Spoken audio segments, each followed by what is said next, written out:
Selamat pagi Bapak Ibu. Assalamualaikum warahmatullahi wabarakatuh. Jadi pada video kali ini saya ingin membahas update dari penanganan kanker yang akan melengkapi dari skema bagaimana kita berusaha untuk mencari kesembuhan. Ingat, kesembuhan itu di tangan Sang Pencipta. Kita hanya diminta berusaha, kemudian merangkai puzzle-puzzle keilmuan yang kita dapatkan. Semoga kita atau semua pasien atau pejuang cancer mendapatkan hasil yang paling baik dan mendapatkan kesembuhan dari Sang Pencipta. Nah, pada video kali ini saya mendapatkan suatu insight dari penelitian-penelitian yang dilakukan oleh peneliti-peneliti hebat dari Jerman dan Amerika, yang mereka mulai mengkaji fenomena-fenomena aneh pada tumor yang mengandung kanker. Jadi tumor itu berbentuk lunak, berarti menggumpal begitu, tapi ternyata di dalamnya itu berisi sel yang sangat lunak sekali, bahkan mirip cairan. Jadi bagaimana cairan itu bisa menjadi menggumpal begitu? Berarti sel berbentuk cairan menggumpal. Dan kita sering terkecoh, jadi menurut dari yang saya baca dari yang mereka temukan adalah pada saat pasien kanker itu didiagnosa, di anamnesa, mereka sering terkecoh fokus pada bagian dari jaringan tumor yang keras. Padahal dari penemuan mereka, justru jaringan yang lunak atau soft atau yang cair itulah yang berbahaya karena dia metastase. Nah, itu. Oke, kita mulai ya. Jadi judulnya adalah update menghadapi kanker berdasarkan penelitian dari Leipzig University ya, dan Northeastern University. Saya kasih contoh judul jangan terkecoh oleh perilaku koloni sel kanker. Nah, video ini saya tujukan juga kepada para peneliti yang terlibat di dalam penelitian ini. Penelitian ini diselenggarakan di Jerman tahun 2016. Yang saya sangat terkesan adalah penelitian ini melibatkan dua negara, yaitu Jerman dengan Amerika, dan melibatkan sekitar berapa ini? Ini ada Leipzig University ya, Jerman, kemudian ada Max Planck ya, molekuler biologi, Jerman juga, Northeastern ya, dari Amerika, kemudian banyak lagi ya ini, dari Hamburg juga ada, kemudian dari Albert Einstein juga ada, Albert Einstein College Medicine ya, Amerika juga. Ya, mereka ini melibatkan sekitar 28 peneliti dari berbagai bidang ilmuwan. Jadi mereka melibatkan dari fisika, biokimia, kimia, dan kedokteran. Yang tujuan mereka itu apa? Yaitu mereka melihat bahwa pasien kanker itu, tidak semua pasien kanker itu dikemo. Pada saat seseorang didiagnosa, jadi jangan sampai pasien yang seharusnya tidak perlu kemo, kena kemo, gitu aja.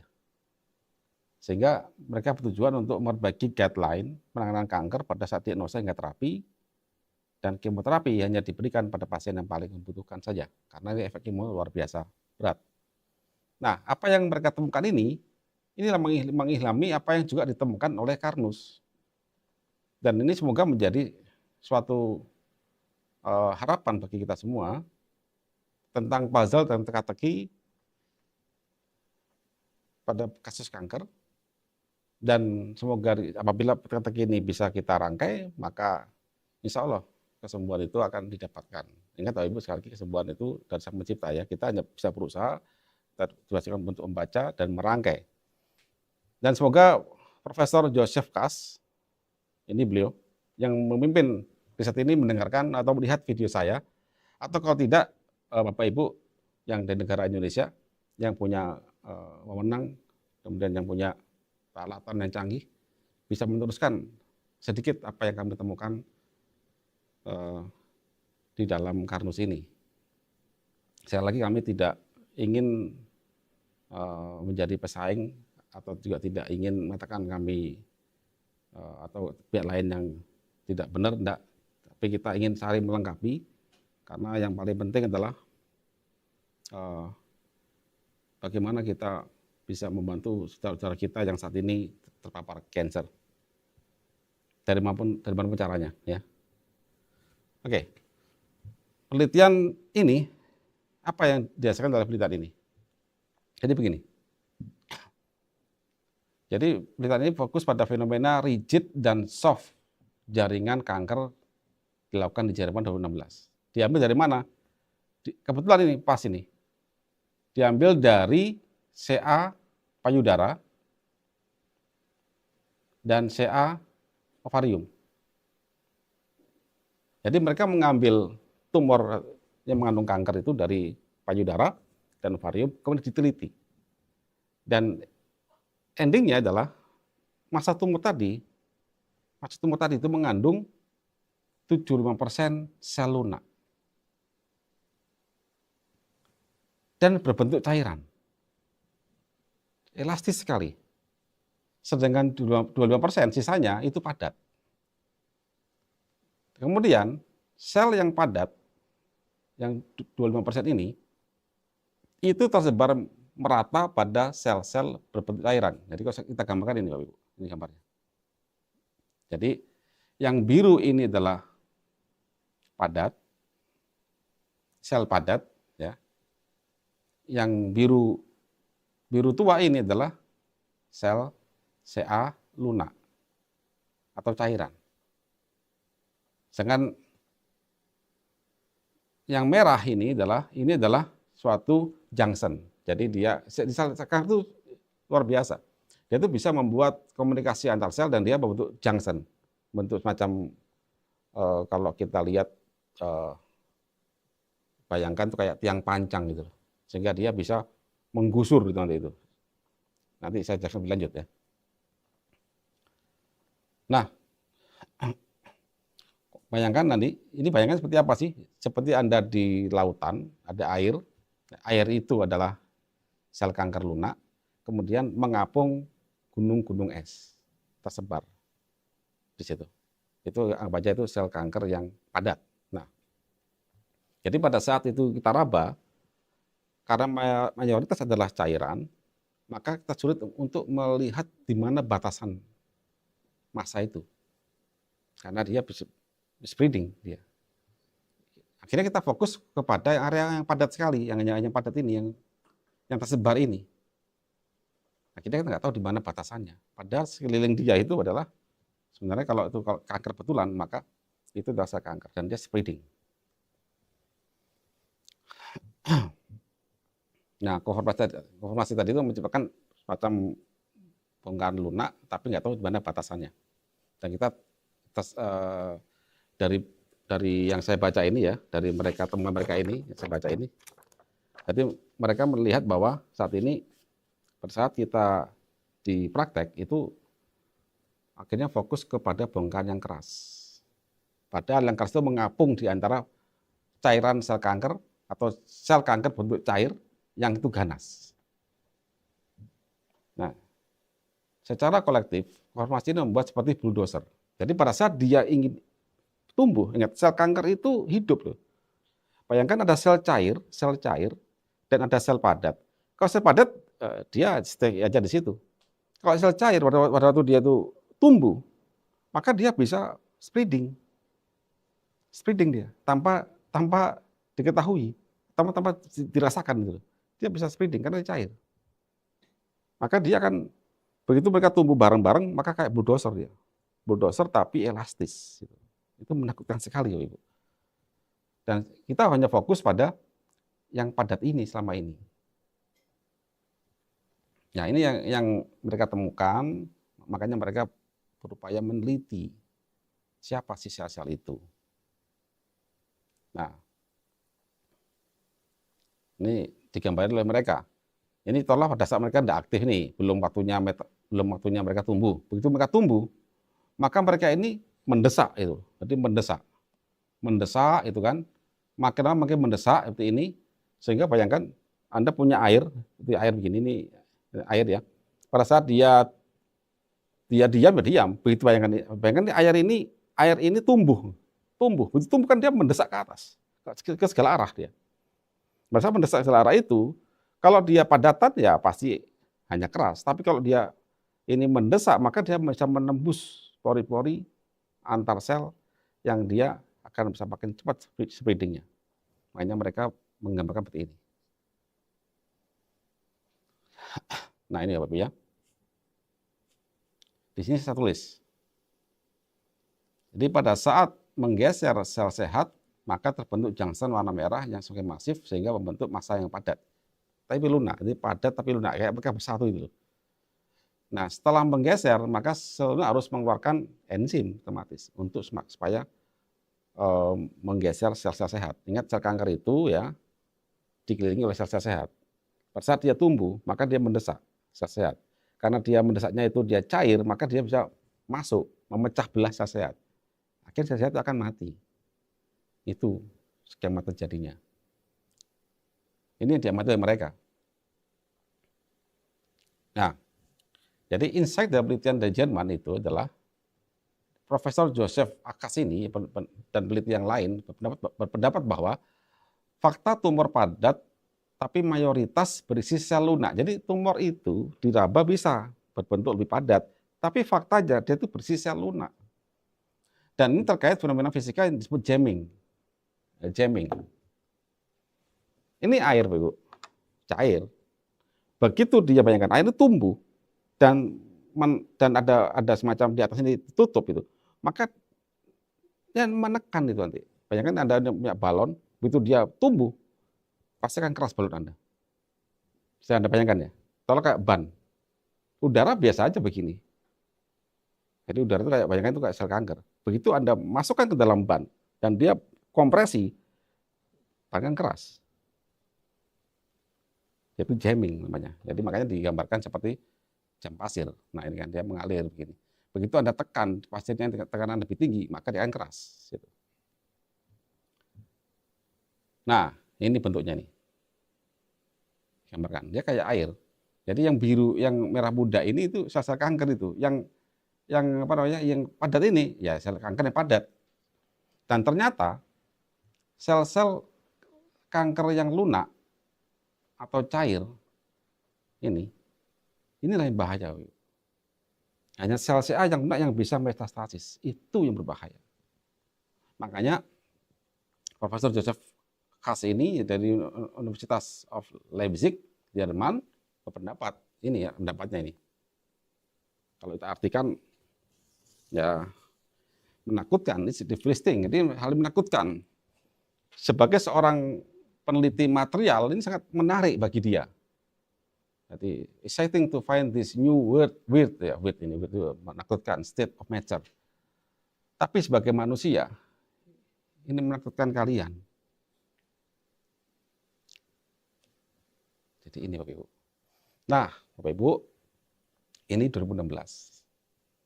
Saya coba flashback ke sini dulu. Amati anggota-anggota ini. Ada Joseph Akas sebagai pemimpinnya. Di sini ada nama-nama yang akan melanjutkan penelitian ini, yaitu Xing Zili, kemudian Da Peng Bi. Nah, dua orang ini ternyata melanjutkan penelitian yang dilakukan oleh multi universitas dari dua negara, yaitu Jerman dan Amerika. Ya. Ini dilanjutkan oleh Xing Zili dan Da Peng Bi. Mereka associate professor ya. Dan mereka mulai membuat simulasi dari penelitian yang dilakukan 2016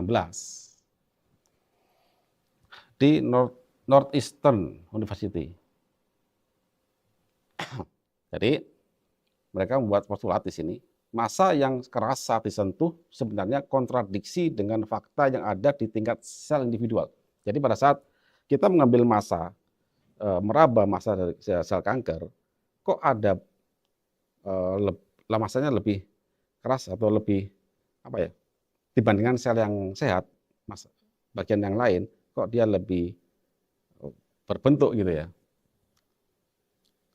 Begitu kita cek individual penyusun sel massa tumor itu, ternyata dia nggak keras. Jadi di tingkat sel individu, sel kanker itu lunak. Sel kanker yang invasif adalah sel yang lunak. Nah, kemudian Singzili dan tim mengatakan bahwa apabila ingin menghambat metastase, maka perbanyak sel-sel rigid. Nah, ini kita lihat videonya ya. Nih. Nah, ini yang hijau ini adalah sel-sel kanker yang motil. Pada saat dia proliferasi, maka dia akan mudah menembus. Ini yang lain sel-sel normal ya, sel normal. Mudah menembus ya. Kalau kita bisa membuat skema sel lain itu bisa menghambat, maka makin lambat gerakannya.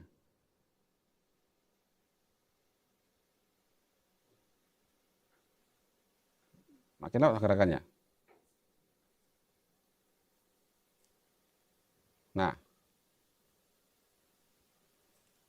yang paling bagus ini, solid ini. Jadi kita bisa, kalau bisa menghambat, jadi sel-sel lain itu bisa menghambat sel kanker itu, maka dia stuck. Ini stuck ini.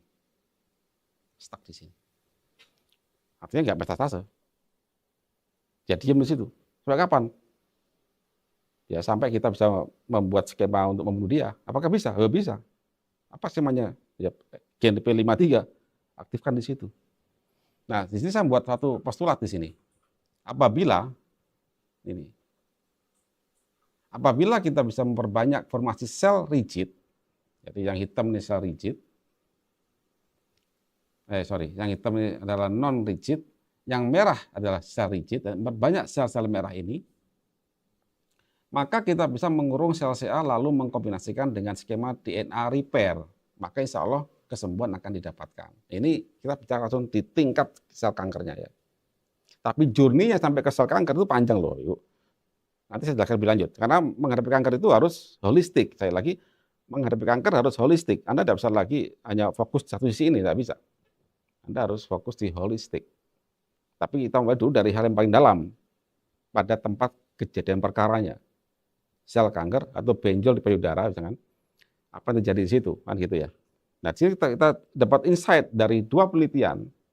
Saya yakin ini penelitian kelas dunia ya, karena di Jerman dan Amerika melibatkan universitas yang cukup banyak, ada 8 universitas tadi saya lihat. Dan mereka beranggotakan 28 peneliti, jadi 8 universitas dengan anggotanya 28 peneliti, dan saya lihat mereka profesor mayoritas, doktor dan profesor. Jadi nggak main-main. Nah, kita ambil apa yang mereka kerjakan dan kita berpikir. Nah, sini di Singzili di terakhir nyatakan ini. Apabila kita ingin menghambat metastase, maka perbanyak sel rigid. Oke. Bapak Ibu, ternyata Bapak Ibu, apa yang terjadi di kanus itu, kami menemukan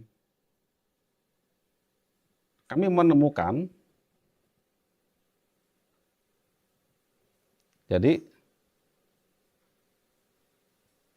hal yang mirip oleh yang mereka tuju itu. Nah, ini satu sini, skema menghadapi kanker. Jadi, jika kita ambil gambar dari penelitian ini, kita lumpuhkan sel lunak dengan cara MMP-nya kita lumpuhkan, aktivasi gen P53 terbentuk massa keras, maka ada 2 opsi, operasi atau dibiarkan. Nah, begitu ya. Nah, sekarang sebelum kita bahas tentang bagaimana teknik skemanya, sekarang saya ingin mengajak Bapak Ibu untuk balik melihat apa yang kami temukan di Karnus.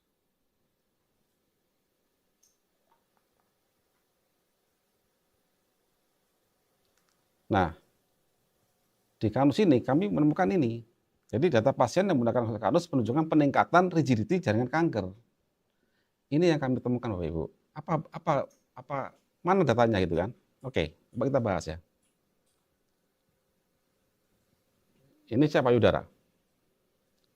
Ibu ASF usia 57, tahun 2023 hingga Juni 2024 terdapat benjolan kecil di payudara kiri.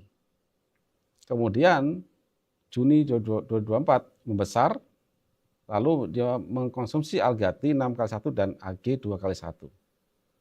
Kemudian Agustus nampak 3 benjolan di area yang tidak jelas. Nah, dari Juni, Agustus ya USG, kemudian Agustus ke September, jadi Juni, Juli, Agustus, September, 3 bulan ya. 3 September 2024, benjolan makin besar dan mengumpul, ingat, mengumpul sehingga bisa dioperasi. Ini Bapak hasilnya. Nah, ini persis yang dikatakan oleh penelitian dari Jerman. Pada saat masa itu diambil, ya diraba ya, isinya itu kalau kita lihat, ya sebagian sel-sel lunak. Kemudian hasil PA-nya ada mama ductus invasif grade 3. Ini hasil PA-nya. Jadi ini hasil PA-nya adalah pertumbuhan sel ganas epitelial dengan struktur kelenjar yang tidak jelas, memberi kesan karsinoma mama ductus invasif grade 3. Nah, kemudian dilanjutkan fototoraks, 19 Oktober, sudah keluar hasilnya, ini hasilnya. Nah, ternyata di sini kesannya ini tidak tampak gambaran metastasis maupun kelainan lain pada pulmu dan tulang yang tervisualisasi. Nah, ini Bapak. Nah, di sini apa poin penting kita ambil? Awalnya itu dia lunak, masanya lunak, tidak ada batasnya. Kemudian setelah 3 bulan, kok ada batasnya, bisa diambil. Nah itu.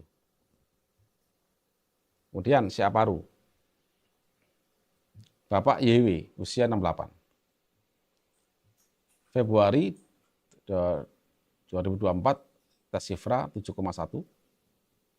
Dilanjutkan CT scan pada paru. Terdapat kabut di paru atas dan tidak jelas. Ini. Seperti ini. Kemudian 6 September 2024 berobat ke Singapura dan PET scan. Hasil juga tidak jelas dan diminta operasi dengan membuang 10% paru-paru. Nah, beliau tidak mau ya. Kemudian 16 September setelah kuliah angkatan ke-15, beliau menerapkan konsep Karnus dengan Algati 3x2, AG 3x1, TF3D 1x1, beras 1x1, lauk plus pola hidup sesuai nama kuliah konsep Karnus, dipandu oleh salah seorang dokter, Dr. LZ ya namanya. Kemudian tanggal 13 Desember, berarti mulai September, Oktober, November, Desember, 3 bulan ya, tes sifra kok agak naik dan CT scan-nya terlihat lebih jelas. Nah ini ya Ibu.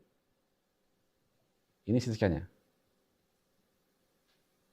Lebih jelas. Akhirnya, pada tanggal 16 Desember, dilakukan operasi pengambilan dengan metode VATS, ya. Dan diduga CA paru ganas stadium 3. Ini dugaan awal. Begitu diambil, dokternya lihat, oh ini kayak ganas kayaknya. Tapi untuk state itu ganas atau tidak, maka tunggu hasil PA-nya. Nah, tanggal 20 Desember keluar hasil PA, dan alhamdulillah tidak ada metastase, sehingga stadium turun menjadi 1B. Nah, pasien melanjutkan konsep Karnus tanpa obat hingga sekarang, dan itu atas persetujuan dokter yang mengoperasikan. Ini ya, ini 13 Desember. Jangan ini ada PET scan di Singapura 6 September ya. Di sini jelas ini ada. Nah, ini chat saya terakhir, update tanggal 28 Januari via WA. Ini beliau. Ini istri beliau tanya kepada saya, ini kondisi terakhir sekarang. Ya, terima kasih Bu atas doanya pada konsep Karnus. Pada intinya, ya, kita berusaha bagaimana bisa membantu sesama kita. Kemudian siapa payudara? Ini Nona L ya, usia 67 tahun, tidak menikah dan tinggal sendiri di rumah. Kemudian Desember 2021 muncul benjolan sebesar kelereng, makin lama membesar, ada luka dan dirawat sendiri. Kemudian 28 April dirawat oleh Dr. Ari Yanuar secara home care. Jadi Dr. Ari ini adalah dokter penerap konsep Karnus. Beliau domisili di Pamekasan, Jawa Timur. Cara home care untuk rawat luka. Pada waktu pertama kali dirawat oleh Dr. Ari, HP tinggal 6. Dr. Ari sudah mensuggest untuk dirawat di rumah sakit, tapi keluarga menolak. Karena alasannya waktu itu katanya tidak ada yang menungguin di rumah sakit. Akhirnya Dr. Ari memberikan nutrisi yaitu AG 2x1, Algati 2x1, lalu dinaikkan bertahap hingga 6x1. Kemudian 4 Mei 2022, KU membaik. Di April ke 4 Mei ya, pendarahan luka berhenti dan mulai ada nyeri. Ada nyeri. Nanti kita bahas kenapa ada nyeri. 5 Mei 2022, pasien bisa makan minum sendiri, selera makan enak ya, bisa ganti baju sendiri, bisa kamar mandi sendiri tanpa dituntun, tumor makin mengkerut. Nah ini Bapak Ibu, ini penting.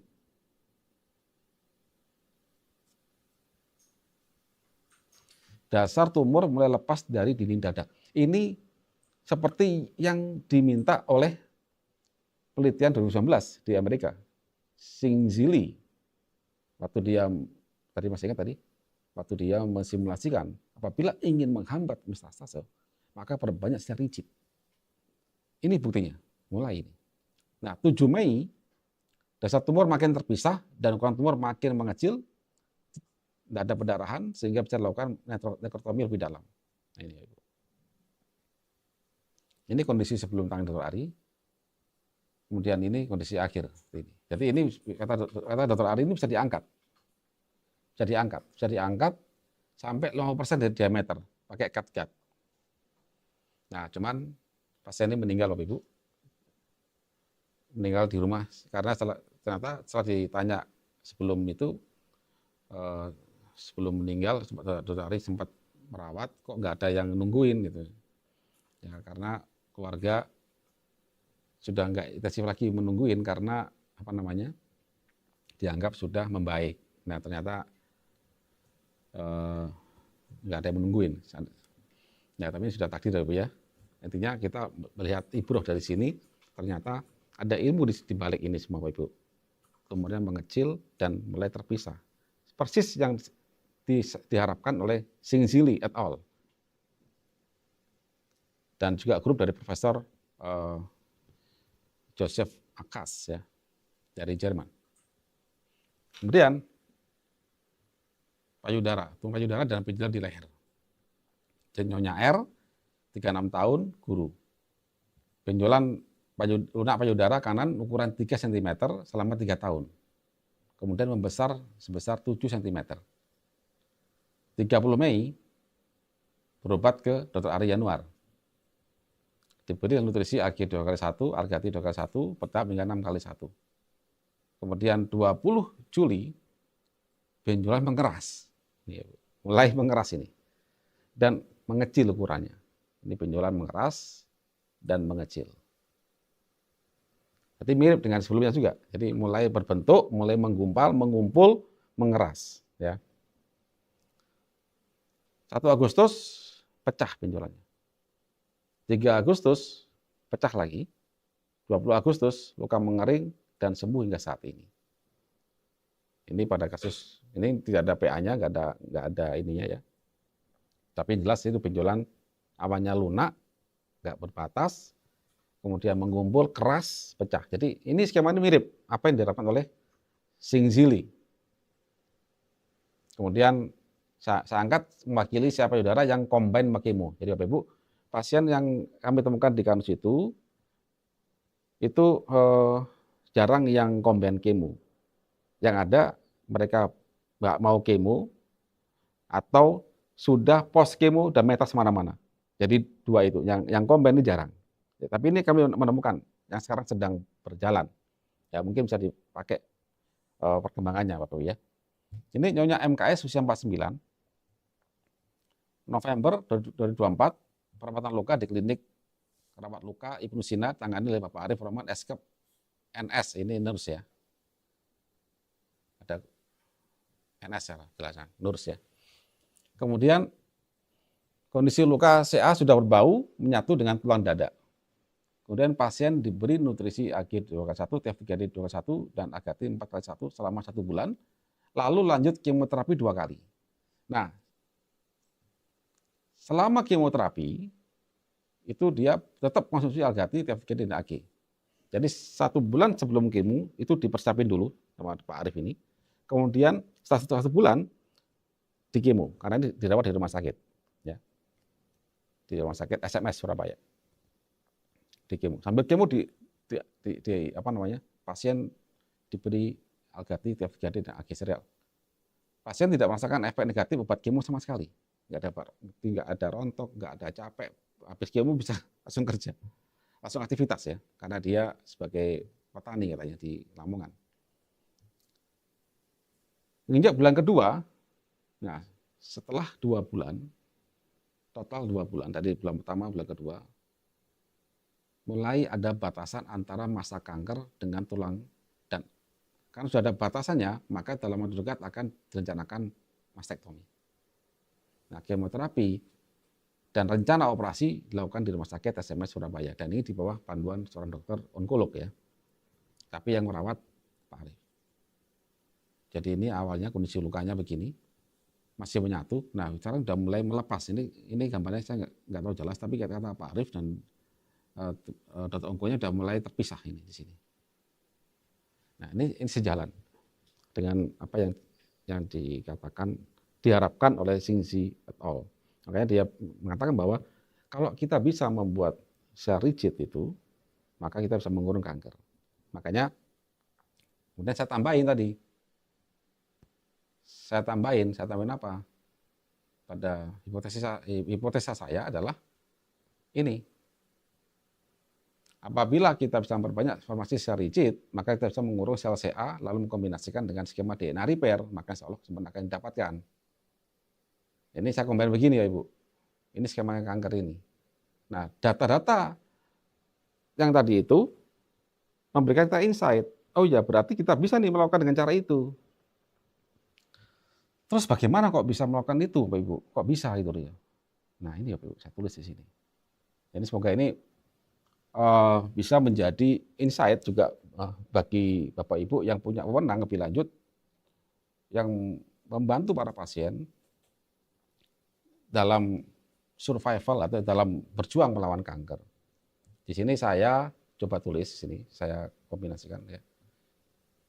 Dari simulasi Xingzi-nya begini, kemudian penelitian Joseph Akas begini. Oke. Ini gambarnya. Ini gambar sel kanker yang apa namanya? Yang lunak itu. Jadi kayak cairan dia. Nah, sekarang coba kita rangkai puzzle-puzzle ini. Jadi puzzle secara teoretik dari Jerman dan Amerika sudah ada. Kemudian puzzle dari data-data yang kami temukan di pasien kanker. Jadi data ini saya ambil 3 aja Bapak Ibu. Ini data ini cukup banyak. Mewakili aja, saya ambil ya, 3 atau 4 tadi ya. Kok sesuai harapan dari yang disampaikan oleh Xingzi, Dapeng, kemudian Joseph Akas itu. Bisa mengurung. Terus kok ada kesembuhan? Berarti nggak cukup mengurung. Berarti apa yang dilakukan oleh Kanus kemarin itu pada pasien-pasiennya, dia mengurung, kemudian masuk ke sesuatu skema yang lain, yang akhirnya membuat sel kanker itu bisa hilang, atau sadar, atau balik, atau mati. Jadi itu skemanya. Nah sekarang saya mulai lukisin sekarang. Kok bisa begitu? Siapa yang kerjain? Nah ini saya ambil sel payudara. Ini tumor nih. Ini tumor payudara di sini. Ini masa tumornya. Apabila dia itu ganas, maka masa tumor ini isinya adalah mayoritas sel-sel yang motil. Nah ini warna hijau ya, ini motil. Cairan dia. Cairan. Terus amati. Sel-sel kanker itu, sel-sel tumor, masa tumor ini berbatasan dengan masa yang sehat. Sel-sel sehat, ini sel sehat ini. Jadi berbatasan dengan sel-sel sehat. Sekarang kita gambarkan ini. Ini sel sehat. Ini sel CA yang berbentuk cairan. Sel CA. Nah sekarang Anda bayangkan, pada saat sel CA ini tumbuh, tumbuh, ya, proliferasi, maka dia akan mendesak ini, mendesak, mendesak sini.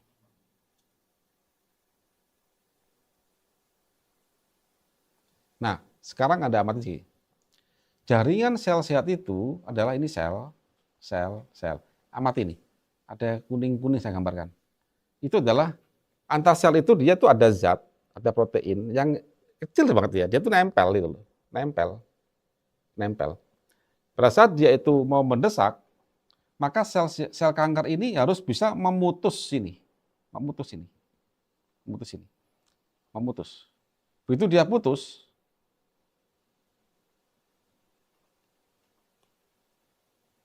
putus. Maka sel kanker ini karena dia cairan, dia langsung keluar. Langsung dia jadi sini. Nah, putus sel lagi yang baru. Nah, begitu. Dia terus spreading dia kemana-mana. Tapi kenapa kok di dalam fakta, di dalam kanus tadi itu kok dia tidak bisa begitu? Kok dia bisa di itu, apa namanya? Dibungkam gitu loh, dikurung. Nah, sekarang kita lihat lagi lebih dalam. Sel itu memutus jaringan ikat antar sel itu, sel kanker itu memutus, dia butuh suatu alat. Apa nama alatnya? Enzim. Enzim apa? Ini loh, enzimnya, MMP, matriks metaloproteinase. Dan dia di sini dipakai, ada semacam katalitiknya itu, ada zinc di sini. Zinc ya, pakai zinc dia pakainya. Nah, Bapak Ibu, terus bagaimana caranya supaya dia terkurung? Bayangin. Simpel aja, Bapak Ibu. Anda harus bisa mematahkan, membungkam ini. Harus membungkam itu. Nah, yuk, sebelum kita lanjut, saya ingin buat Anda simulasi dulu. Ayo, tim saya mana? Jadi, saya analogikan. Sini yuk. Saya langsung sini aja. Saya adalah sel CA saya ini. Sel CA, cair. Ya. Saya di sini. Saya dikurung oleh sel sehat. Ini sel sehat semua mereka ini. Nah, sel sehat itu dia akan bergandengan tangan. Nah, begitu. Ini membrannya bergandengan tangan. Ini protein ini, protein. Gitu ya. Karena saya ini sel kanker dan saya dibekali oleh suatu enzim atau tools tangan, anggap saja tangan itu enzim, pisau ini. Maka begitu saya mendesak dia, saya tumbuh, saya mendesak, maka saya potong nih, putus. Begitu saya potong, saya masuk ke sini. Saya bunuh dia. Saya beranak pinak. Tapi jika seandainya nih, ayo lagi, tangan saya diikat begini. Begitu saya mendorong, saya tumbuh untuk tempat. Maka saya mendorong dia. Saya dorong, maka dia pasti akan mendorong saya terus begitu. Saya dorong sini, sama juga begitu. Semakin saya proliferasi, makin kuat dorongannya itu. Tinggal kuat-kuatan. Maka akan makin mengeras. Ini rigid semua. Betul rigid. Nah, tinggal nanti Anda buat skema untuk masuk ke gen saya, P53 saya, untuk ngasih tahu saya. Ada 3 opsi. 1, perbaiki tingkah laku saya, DNA repair, atau saya suruh bunuh diri. Begitu saya bunuh diri, saya mati. Selesai. Begitu. Atau jika saya sudah mentok saya desak terus, maka terbentuk jaringan yang kuat sekali, jaringan keras. Semakin saya desak ini, maka akan makin kuat di sini, Ibu. Nah, opsinya adalah diambil, dioperasi, atau dibiarin. Jika memang tidak berbahaya, dibiarin. Jika berbahaya, ya dioperasi aja. Karena ada batasannya. Gitu ya, Bu ya. Oke, kita lanjut. Terima kasih ya.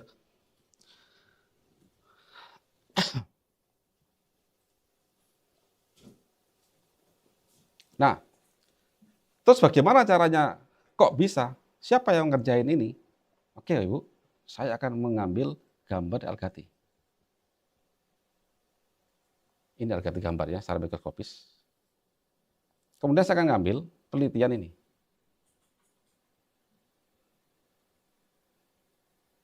Saya ambil lagi, 2 jam penelitian saya ambil.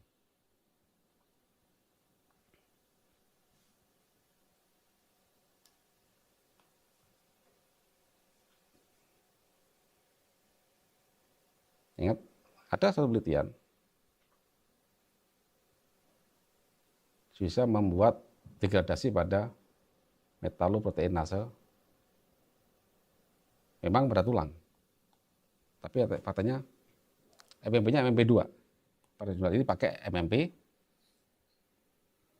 MMP2 ini adalah MMP yang ada di dalam sel kanker. Kalau itu bisa dihambat. Terjadi. Yang kedua, Bapak Ibu amati. Ini adalah IgG.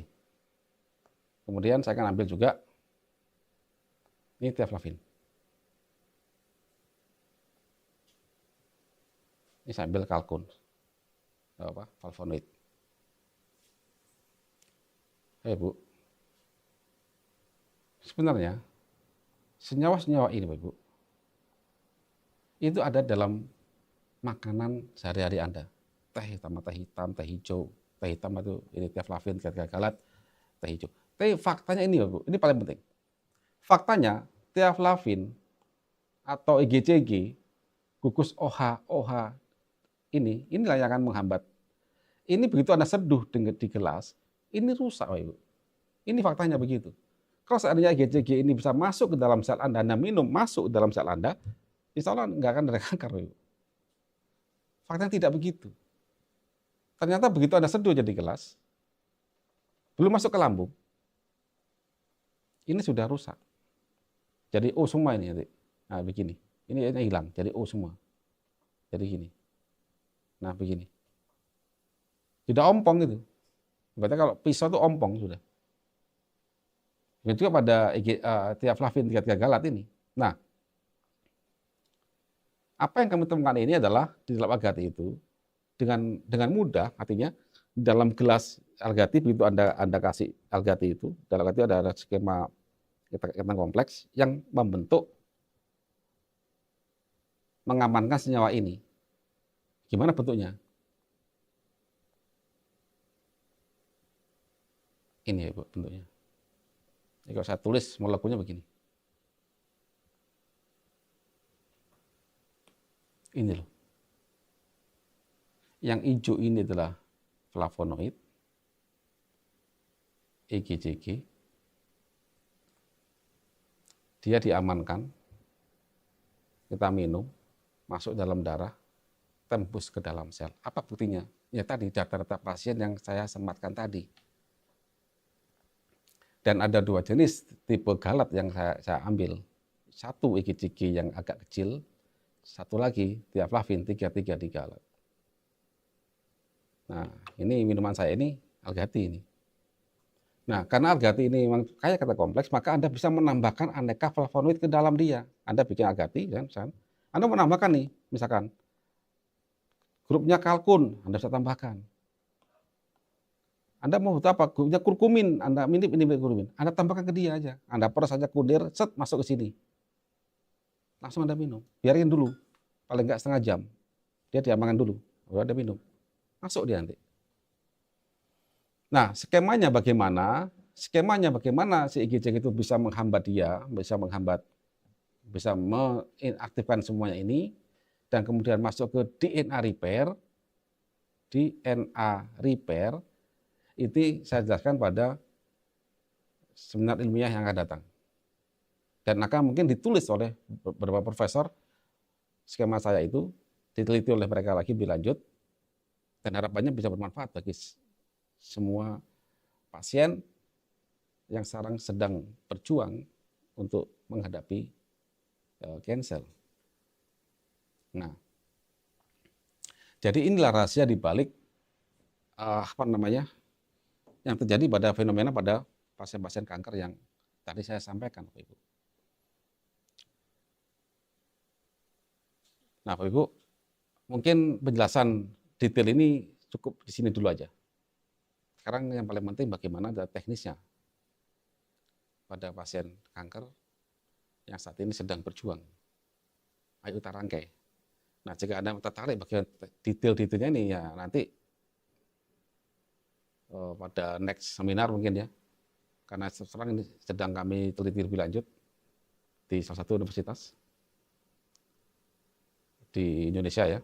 Nah, semoga nanti juga, siapa tahu juga, atau Bapak Ibu yang sekarang mendengar video saya ini mau melanjutkan penelitian lebih lanjut, Anda ingin tahu lebih dalam seperti apa, siapa tahu daripada nunggu Profesor Joseph Akas ini mendengarkan video saya dan dia meneliti, siapa tahu Anda dari Indonesia, dari BRIN mungkin bisa melanjutkan. Siapa ngerti nanti bisa membantu syukur-syukur kesehatan dari para pasien kanker, dan juga mungkin ramai tentang BPJS, tentang kanker, rugi dan sebagainya itu ya. Karena teh ini terbuat dari negara kita, murah sekali. Nggak ada artinya dengan obat-obat kemo. Kita lanjutkan ya. Oke, sekarang pelumpuhan MMP, tadi sudah saya jelaskan. Jadi fakta bahwa terjadi pelumpuhan suatu enzim MMP yang dia sel kanker itu dia bisa spreading, sudah saya jelaskan. Kemudian aktivasi gen P53, ini juga dilakukan oleh Algati sama TF3D. Sehingga terbentuk massa yang keras dan penelitian ukuran, setelah itu Anda operasi. Atau menunggu secara alami. Nah, ini kan terjadi di dalam primary site, di dalam di dalam lokasi kankernya itu. Terus bagaimana bisa menjangkau sana? Apakah cukup ini aja? Enggak, Bapak Ibu. Anda berpikir holistik sekali lagi. Nah, sebab kita flashback journey terjadinya kanker atau sel abnormal. Bapak Ibu, setelah ini sel normal payudara. Dia menjadi kanker, kenapa? Karena epigenetik. Kenapa? Ya ini banyak bombardir mulai dari makanan atau minuman. Apalagi dari skincare yang nempel di badan Anda. Apalagi suatu cahaya foton yang masuk menembus badan Anda. Apalagi dari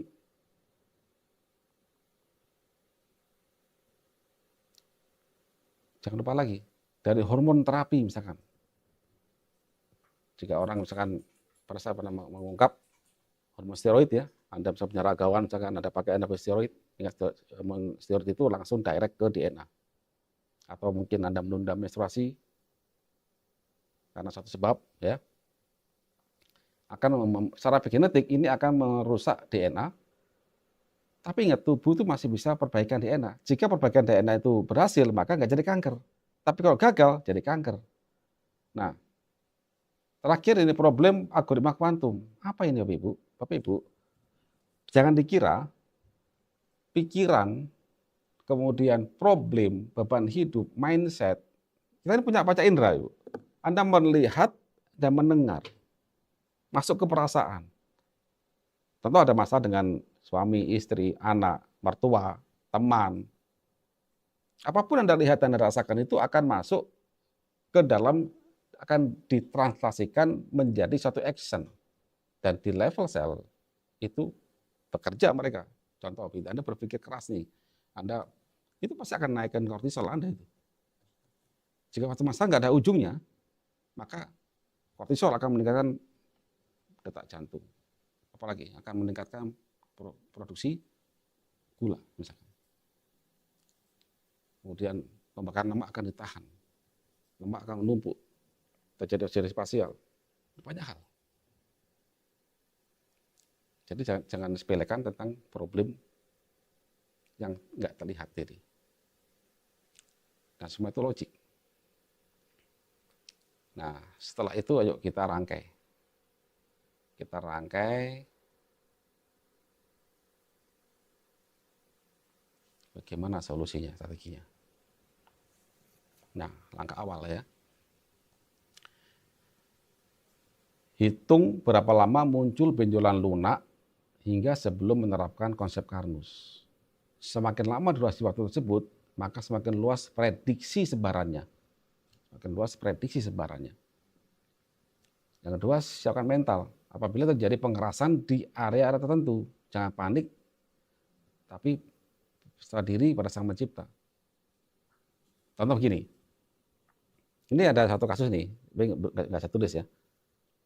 Beliau ada benjolan sudah mungkin sekian tahun, kemudian dibiarin aja, kemudian makin besar, kemudian dibiopsi, hasilnya adalah memang ganas, dan beliau memilih cara lain dengan pakai non kemo dulu, dipakailah senyawa herbal dan sebagainya, kemudian makin gede makin luka, kemudian kemo sekali, kondisinya makin setelah kemo drop, akhirnya mencoba tata cara konsekarnus. Nah, dalam waktu sekian bulan terjadi banyak pengerasan, itu fenomenanya. Dan satu lagi Bapak Ibu, dari pelajaran dari saudara kita ini yang saat ini sedang berjuang melawan CA, dan kita berdoakan mereka-mereka ini diberi kesembuhan oleh Sang Pencipta, oleh Allah Subhanahu wa taala, bahwa cairan luka dari payudaranya itu begitu mengenai sel sehat itu langsung rusak sel sehat itu. Itu mirip tadi yang kita sampaikan bahwa cairan luka itu ya, cairan itu kayak sel itu sel sebenarnya. Itu sel kanker yang dia punya enzim MMP. Enzim itu kayak pedang. Begitu kena suatu metriprotein maka rusak. Jadi pada awal-awal itu cairan itu mengenai area luka yang belum luka aja, kulit yang sebelahnya itu langsung melepuh itu kulit. Kok bisa begitu ya? Saya minta cek pH, netral pH-nya 7. Pakai kertas lakmus itu. 7 pH-nya. Berarti enzimatik di sana. Nanti lagi sinergi. Nah, yang ketiga, mitigasi jalur kerusakan DNA selama ini. Lihat petanya sudah tadi saya buat. Dari makanan, minuman, hingga perasaan Anda. Anda mitigasi. Ada masalah apa dan sebagainya. Fokus di situ. Kemudian tutup dan selesaikan pintu-pintu kerusakan DNA tadi. Oh, jika saya salah makan, perbaiki makanannya. Oh, lambung saya bermasalah, perbaiki lambungnya. Makan perbaiki. Oh, bisa pakai skincare yang ada arbutinnya dan sebagainya. Oh, saya hilangkan. Gitu kan. Kemudian tadi selesaikanlah algoritma kuantumnya ini, selesaikan. Jika ada masalah terpendam di hati, selesaikan. Jadi berserah diri, mendekati diri pada Sang Pencipta, kemudian meminta maaf, kemudian memaafkan. Dan sadar bahwa kita ini adalah ciptaan. Kemudian jalankan 6 langkah yang sudah ada di dalam konsekarnus. Nah, ini saya sampaikan begini ya Ibu. Ini sudah sering saya sampaikan di dalam tematik ya. Nah, kalau saya petakan begini, jadi kita tutup stimulannya langsung, yaitu skincare pemutih, X-ray, PET scan, dan sebagainya. Ini betul-betul gunakan seperlunya aja, jangan bolak-balik Anda sering PET scan, dan sebagainya. Semakin Anda sering PET scan, sering X-ray, maka membuka jalur itu nanti, makin rusak. Stop asupan logam berat dan makanan di sekitarnya ya, evaluasi lingkungan dan pekerjaan, evaluasi obat hormonal, evaluasi penerapan algoritma kuantum. Mulai dikaji. Terus satu lagi yang penting. Karena MMP itu butuh zinc, jadi butuh zinc, ingat MMP itu dia butuh zinc, maka Anda hati-hati dengan pemakaian suplemen zinc. Biarkan zinc itu dapat dari makanan Anda aja. Jangan Anda kasih suplemen zinc, karena fokus untuk menghambat MMP itu, mengurung dia. Nah, kalau kita kasih bahan bakunya juga, balapan antara kekuatannya Algati, TF3D, sekuat apa dia, kita nggak tahu. Ya. Zinc, bagi Bapak yang sekarang pakai zinc, ya coba Anda pikirkan lagi. Saya tidak bisa banyak suggest ya, biarkan yang berkompeten yang suggest, yang mau belajar lebih lanjut ya. Nah, kemudian yang tutup stimulan tidak langsung, biasanya ini dari darah Bapak Ibu. Jadi keton radikal, ROS, heavy metal ini dari makanan dan sistem pencernaan. Makanya di sini Bapak Ibu, itu sudah saya jelaskan di dinamika konsekarnus. Jika kedua hal ini Anda lakukan, maka insya Allah ada DNA repair, apoptosis, dan insya Allah ada kesembuhan Bapak Ibu. Apoptosis, proliferasi, berbagai metabolisme. Nah, meskipun saya tulis di sini, insya Allah ada kesembuhan Bapak Ibu. Ingat, kesembuhan itu bukan dari karnus. Kesembuhan itu dari yang punya kehidupan ini. Kita hanya memandu Bapak Ibu. Jadi jangan bebankan semua itu ke kami dan jangan berpikir semua itu dari kami. Kita hanya membaca, berusaha membantu Bapak Ibu dengan mengumpulkan puzzle-puzzle pengetahuan karena kita diminta iqra. Bacalah dan belajarlah, berpikirlah. Dan ilmu yang didapatkan ke kami ini sangat sedikit. Justru itu saya ngajak Bapak Ibu untuk berpikir di sini. Makanya di kuliah kanus itu saya ajak mulai dari belajar fisika. Dan kan tadi di Jerman mereka menelitinya itu bukan orang dokter aja. Tidak bisa hanya dokter. Karena ilmu itu sangat luas, Ibu. Harus ada yang paling basic, fisika. Kuantum masuk dulu, baru naik sampai ke aplikatif. Nah, nanti aplikasinya adalah Bapak Ibu yang sebagai dokter yang berhak untuk mengaplikasikannya. Nah, masuk kanus untuk kanker. Satu, algoritma kuantum. Ini saya utamakan di kanker, Ibu. Karena kanker itu berhubungan dengan sel hidup. Sel hidup itu dia punya otak. Bagaimana kita bisa direct ke sana? Waktu Anda belajar tentang kuantum pada kuliah saya yang pertama, banyak orang menyepelekan yang kuliah kanus yang jam-jam pertama, oh belajar kuantum buat apa? Itu dalam sekali maknanya di situ. Semua kehidupan kita lihat di sini, benda-benda ini tersusun oleh partikel-partikel elementer yang memberi sifat semuanya. Termasuk sel Anda, masuk sel kanker ini. Maka secara nggak langsung, bagaimana kita bisa direct mempengaruhi mereka? Yang pertama ya kita minta kepada sang penciptanya. Kita minta menekan diri kepada sang pencipta. Karena kasus kanus ini adalah algoritma, mempelajari algoritma sang pencipta. Maka kita wajib percaya ada sang pencipta. Kemudian berpikir positif, bersyukur, memaafkan, dan meminta maaf kombinasi dengan terapi rohani. Jika Anda masih tidak bisa sendiri, Anda butuh orang lain. Bicara rohani, motivasi hingga psikolog. Banyak kok terapi itu. Cari yang cocok bagi Anda. Multi agama, silakan. Anda cari. Misalnya Muslim, ya ke ustadz yang Anda percaya. Nasrani mungkin ke pendeta atau pastor, dan sebagainya. Silakan. Bagaimana Anda mendekatkan diri pada Tuhan Anda. Yang kedua, perbaiki metabolisme tubuh sampai ke tingkat sel. Nah ini jelas Ibu ya, lambung penting banget. Perbaiki lambung Anda. Kami siapin nutrisinya. Nah, sama ini. Ini Algati dan TF3D. Pada kanker, Algati TF3D itu fokusnya adalah untuk mengurung, untuk melumpuhkan MMP2. Tinggal Anda tambahin senjatanya aja. Jadi Algati saya tambahkan yang antioksidan kecil untuk diinhibir, misalkan saya tambah kalkun, misalkan saya tambah lagi misalkan kurkumin, masukin aja sini. Karena kurkumin aja, Anda ambil kunyit, Anda rebus, itu percuma, Ibu. Karena sudah hilang. Sudah hilang. Diminum udah rusak dia. Hanya dapat efek yang lain, bukan efek antioksidannya. Tambahkan aja. 3 dan 4, konsumsi makanan manusia dan dari makanan yang dimodifikasi. Ini kami ajarkan di cooking class. Yang kelima, ya ganti beras Anda dengan beras kanus sementara waktu aja. Yang keenam, berjemur, olahraga, kombinasi terapi fisik seperti akupuntur, topung, PAZ, dan lain-lain. Silahkan. Karena badan kita ini adalah tersebut adalah tulang, otot ya, dan semua itu sel. Kadangkala kita ini ada otot yang melintir, ada saraf yang mungkin tidak benar, ya, tidurnya salah, Anda butuh itu. Makanya ini holistik, ya, Ibu.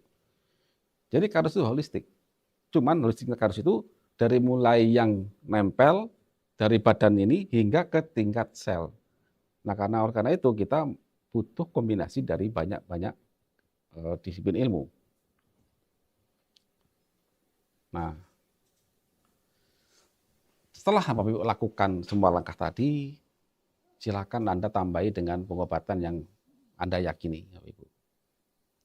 Misalkan Anda kombinasi dengan teman-teman metode-metode yang ada, misalkan Anda di kemoterapi misalkan. Anda yakin kemoterapi, yes, do it. Tadi yang saya sampaikan, ada data, ya kan, sebelum kemo, di-prepare dulu. Selama kemo, didampingi juga. Tapi memang data kami tidak banyak. yang complain kemo, enggak banyak. Karena mayoritas datang ke kanus itu adalah orang yang takut kemo. Yang kedua, orang yang sudah kemo, udah mentok kemonya, udah full kemonya, udah paliatif, udah metastase kemana-mana. Yang complain kemo, kami belum banyak data, Bapak Ibu. Belum banyak data. Yang ada adalah mereka yang belum kemo, atau pasca kemo, sudah selesai kemonya, tapi metastase kemana-mana, sehingga paliatif, sudah nggak bisa ngapa-ngapain, gitu kan ya, kondisi sudah cukup parah, dan pakai konsep Atmos. Alhamdulillah, sekian dari mereka diberi kesembuhan.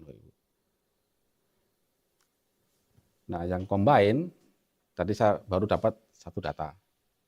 Semoga nanti juga ada data yang lain.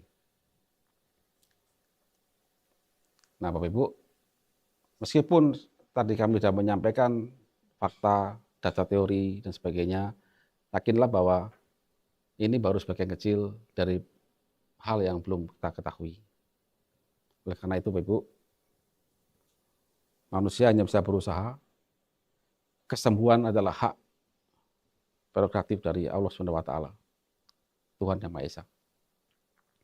Kita diminta untuk ikhra, berusaha, dan tidak putus asa. Kita diminta ikhra, berpikir, zaman modern sekarang ini, Bapak Ibu, ya, banyak hal yang sudah terungkap, banyak metode, banyak alat untuk melihat, sehingga kita berpikir dan menggabungkan pada tubuh kita dan skenario Sang Pencipta itu. Kita urutkan untuk mengkoreksi kira-kira apa yang salah dan bagaimana solusinya untuk memperbaiki diri. Dan setelah itu kita berserah diri pada Sang Pencipta. Sekali lagi, saya berharap Bapak Ibu, apa yang kami sampaikan ini bermanfaat dan bernilai ibadah bagi kita semuanya. Dan Bapak Ibu yang sekarang sedang berjuang melawan kanker, Anda jangan pernah putus asa. Tetap semangat dan mulai juga banyak belajar, kemudian berusaha melihat tubuh ini secara utuh, yang kita tahu apa-apa titik-titik yang belum kita lakukan. Contoh, makanan Anda perbaiki, oh sudah, apalagi, oh apa yang nempel di badan saya sudah diperbaiki. Skema tadi ya, skema pengurungan dijalankan. Mungkin pikirannya belum beres, perbaiki pikirannya. Jika ada masalah, selesaikan masalahnya. Yang nggak kelihatan itu. Dekatkan diri kepada Sang Pencipta. Insya Allah nanti Anda dapat petunjuk mana yang terbaik untuk Bapak Ibu. Demikian saya sampaikan. Sampai jumpa lagi pada kesempatan yang akan datang. Assalamualaikum warahmatullahi wabarakatuh.